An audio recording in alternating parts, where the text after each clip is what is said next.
Today marks a significant chapter in my life as I stand in the comfort of my own home, surrounded by its walls that hold countless memories. Jack, with a beam of pride illuminating his face, welcomes me with open arms, his gestures mirroring his joy as he explores the spacious room with an enthusiasm that's almost infectious. We find ourselves in the heart of my family's abode, a place where my father's dreams took shape.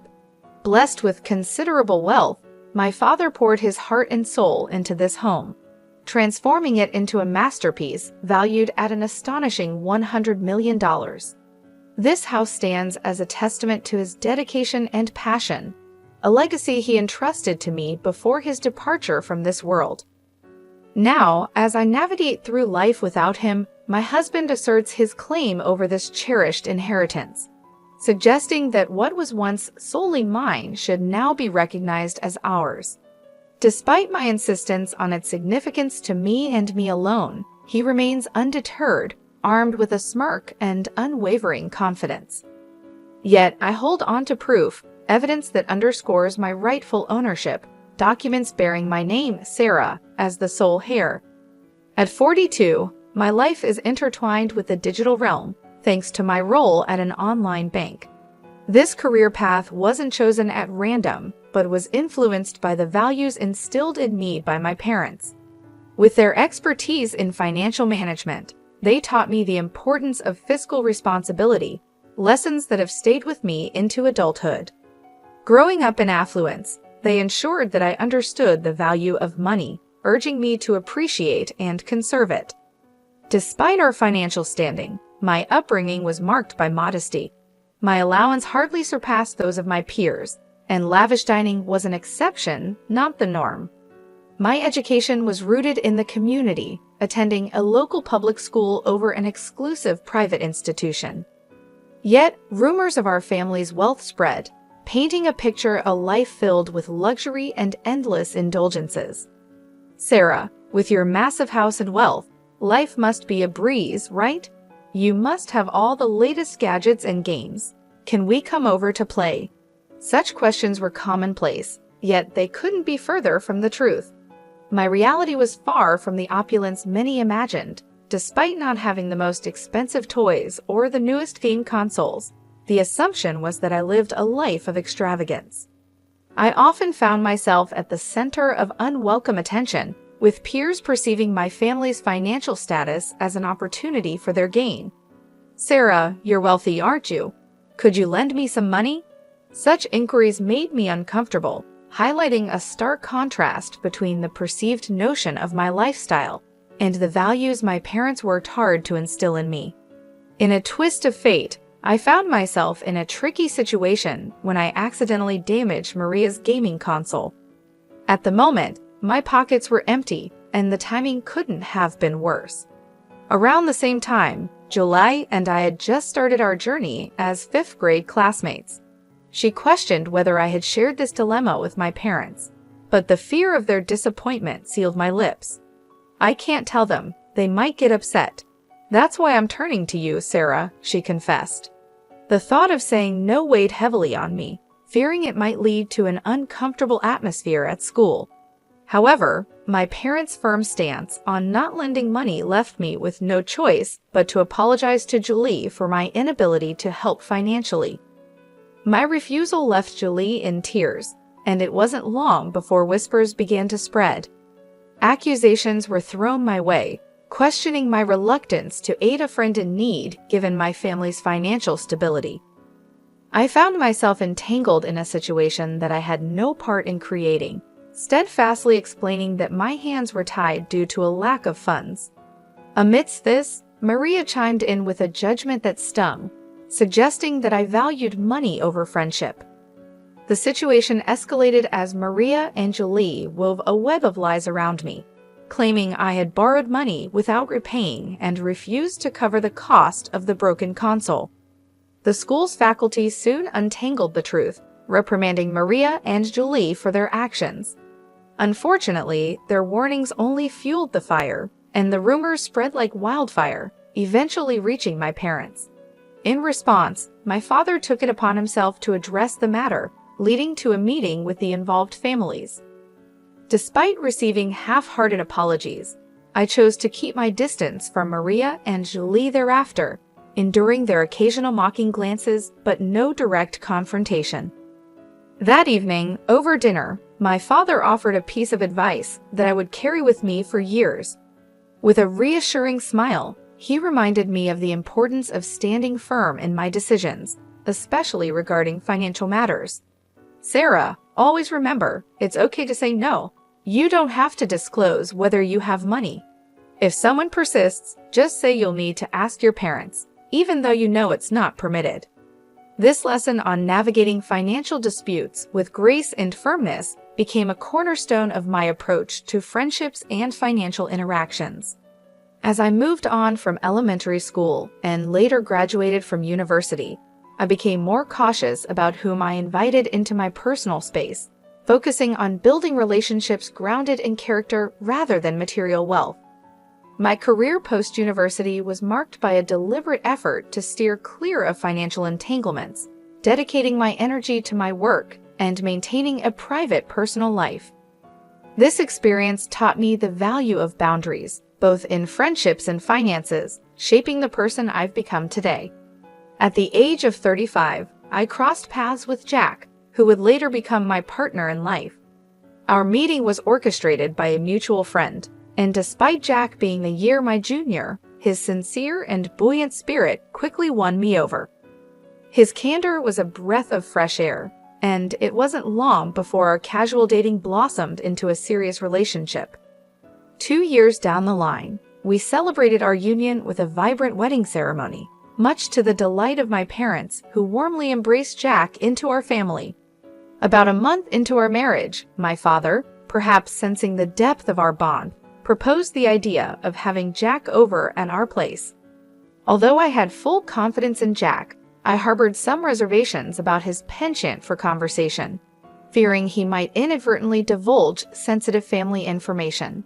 However, emboldened by a month of marital bliss, I decided it was time Jack knew everything about my background. Thus, I extended an invitation to him to visit my parents' home. Jack's reaction upon stepping into my family's residence was one of sheer astonishment.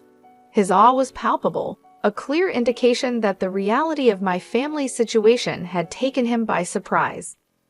The visit, although warm, left Jack with an insatiable curiosity about our financial standing, a topic he broached repeatedly during our journey home.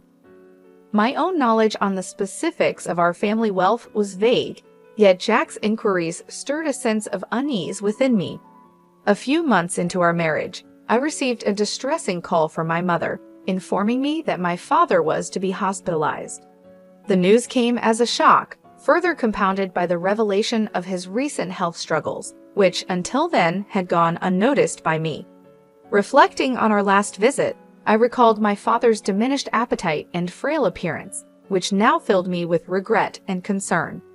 Accompanying my mother to the hospital that Saturday, I was greeted by my father's attempt at cheerfulness, though his somber mood was unmistakable. His apology, for what he perceived as a burden to us, underscored his gentle nature.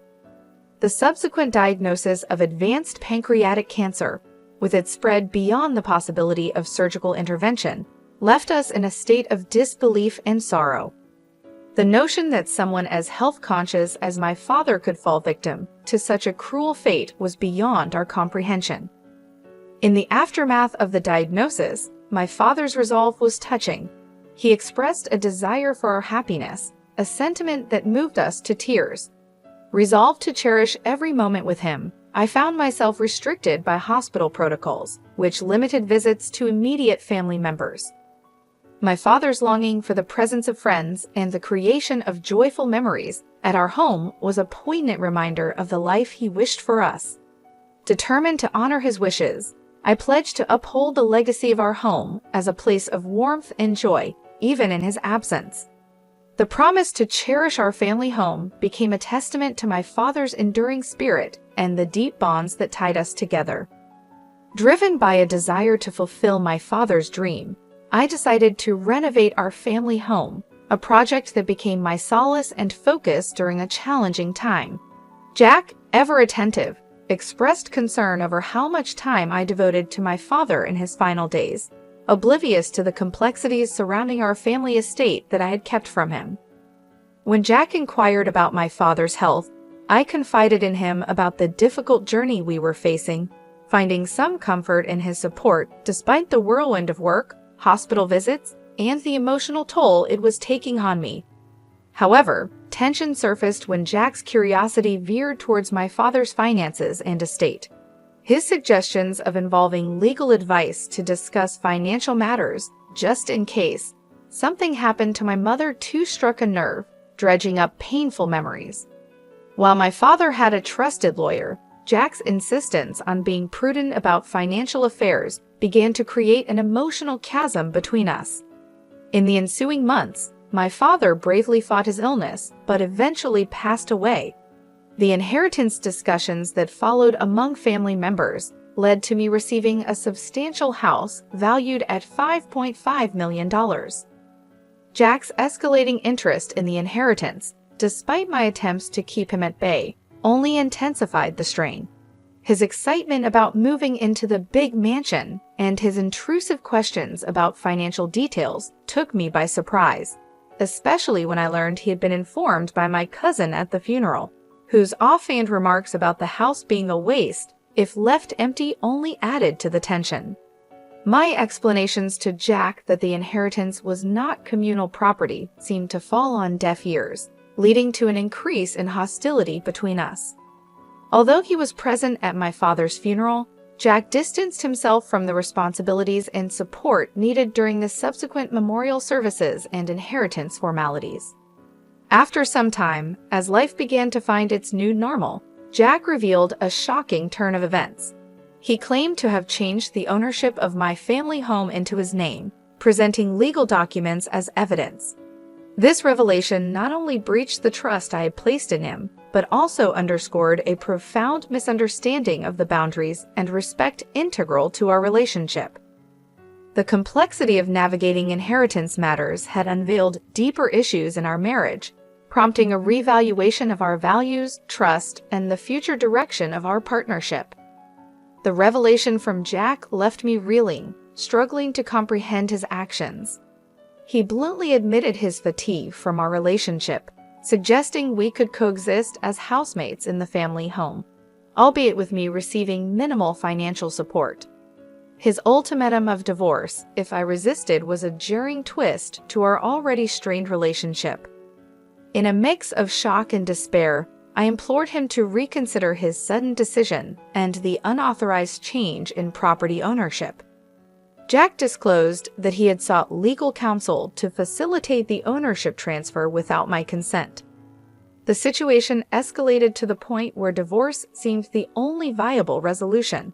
Heartbroken and disoriented, I began to distance myself from the home and life I shared with Jack, attributing his betrayal to the corrupting influence of potential wealth. The following day, Jack's demand for the house keys, claiming ownership of my ancestral home, pushed the situation into further turmoil. His attempts to forcefully enter the property were thwarted by the timely intervention of security personnel. I presented the authentic ownership documents to the guards, firmly establishing my rightful claim to the house and inheritance from my father. Jack, confronted with the undeniable proof of my ownership, was visibly shaken. His misunderstanding stemmed from a supposed legal advisor named Jerry, who had promised to navigate the complexities of inheritance law on his behalf. Entrusting Jerry with a significant sum of $360,000 to alter the property's registration, Jack had fallen victim to a deceitful scheme. In the midst of this confrontation, Jack's emotions surfaced as he repeatedly attempted to contact Jerry, only to be met with silence. His frustration boiled over, denouncing Jerry as a fraudster preying on those blinded by greed. Jack then directed his bitterness towards me, criticizing my expenditure on what he deemed frivolous, questioning my understanding of inheritance registration and associated costs. Despite his attempts to salvage our marriage, suggesting we reconsider the divorce, The breach of trust and the depth of his deception were insurmountable. I requested the security guard to escort him away, closing a painful chapter of my life. In the months that followed, reflection and distance allowed me to process the events, reinforcing the importance of trust and honesty in the foundation of any relationship. The ordeal with Jack, underscored by manipulation and betrayal, served as a poignant lesson in guarding against the allure of wealth at the expense of personal integrity and love. On the solemn occasion of my father's first memorial service, held at our family temple, Jack made an unexpected appearance. Since our divorce, life had not been kind to him. Jobless, entangled in financial woes, and seemingly betrayed by those he once trusted, Jack cut a forlorn figure. His disheveled state spoke volumes of his plight, standing in stark contrast to the respectful solemnity of the day. As he attempted to express his apologies amidst tears, his actions inadvertently shifted the focus away from the memorial, causing a stir among my relatives. Despite his emotional turmoil, I found myself compelled to ask him to leave, a request that ultimately necessitated intervention by security. This incident, happening during such a poignant moment, left me with mixed feelings. Eager to move forward and distance myself from the shadows of our shared past, I decided to relocate from my parents' home, a decision that had been in the works. I settled into a new abode, severing my connections with Jack, who, despite everything, continued to visit the family property, now transformed into a thriving rental villa. My mother and I embarked on this new venture together, managing the villa that blossomed into a vibrant place of joy and respite for many. Jack, on his end, appeared to have embarked on a path of self-improvement, securing a new job and earnestly pursuing a fresh start. The transformation of our family home into a rental villa not only honored my father's vision, but also became a haven for guests from diverse backgrounds. The villa, celebrated for its picturesque setting and expansive garden, quickly grew in popularity, hosting an array of events from intimate weddings to joyous family gatherings. Managing it alongside my mother deepened our bond and immersed us in a fulfilling journey of hospitality and service. In time, the success of the villa enabled us to enhance its offerings, introducing a swimming pool, an inviting outdoor lounge area, and a playful corner for children. Our dedication to creating a welcoming and memorable experience for our guests solidified the villa's status as a premier destination, drawing travelers in search of tranquility and unforgettable moments. This venture not only allowed us to realize my father's dream, but also provided a platform for creating cherished memories, echoing the warmth and hospitality that he always envisioned for our home. While tending to the garden of our rental villa, a sense of profound satisfaction washed over me. The transformation of our family home into a haven where guests could gather, celebrate, and forge enduring memories filled me with pride. I could almost feel my father's pride in what we had achieved with his vision. This venture had not only turned his dream into reality, but also bestowed upon us financial stability and a newfound independence. The journey here taught me invaluable lessons about trust, money, and the resilience needed to carve out my own path, distinct from the shadows of my past experiences. In this journey of self-discovery, I learned that adversity could indeed shape a more resilient and determined future. News about Jack reached me through mutual acquaintances, indicating he had managed to steer his life in a positive direction. Securing a meaningful job and learning from his previous missteps, Jack's progress was a testament to the transformative power of confronting and overcoming personal challenges. Knowing he was doing well brought a sense of peace, affirming that both of us were on our respective paths toward healing and self-improvement. Ultimately, my father's dream served as a catalyst for growth, not just for my mother and me, but for everyone who crossed the threshold of the rental villa. It became a sanctuary where guests could experience joy and make memories to cherish for a lifetime. The success of the villa stands as a living legacy of my father's vision, constantly reminding us of the values of resilience, determination, and the profound impact of realizing one's dreams. Through this endeavor, we've created a space that extends beyond mere accommodation. It's a source of joy, a site for celebration, and a testament to the enduring spirit of dreaming big and working hard to make those dreams come true.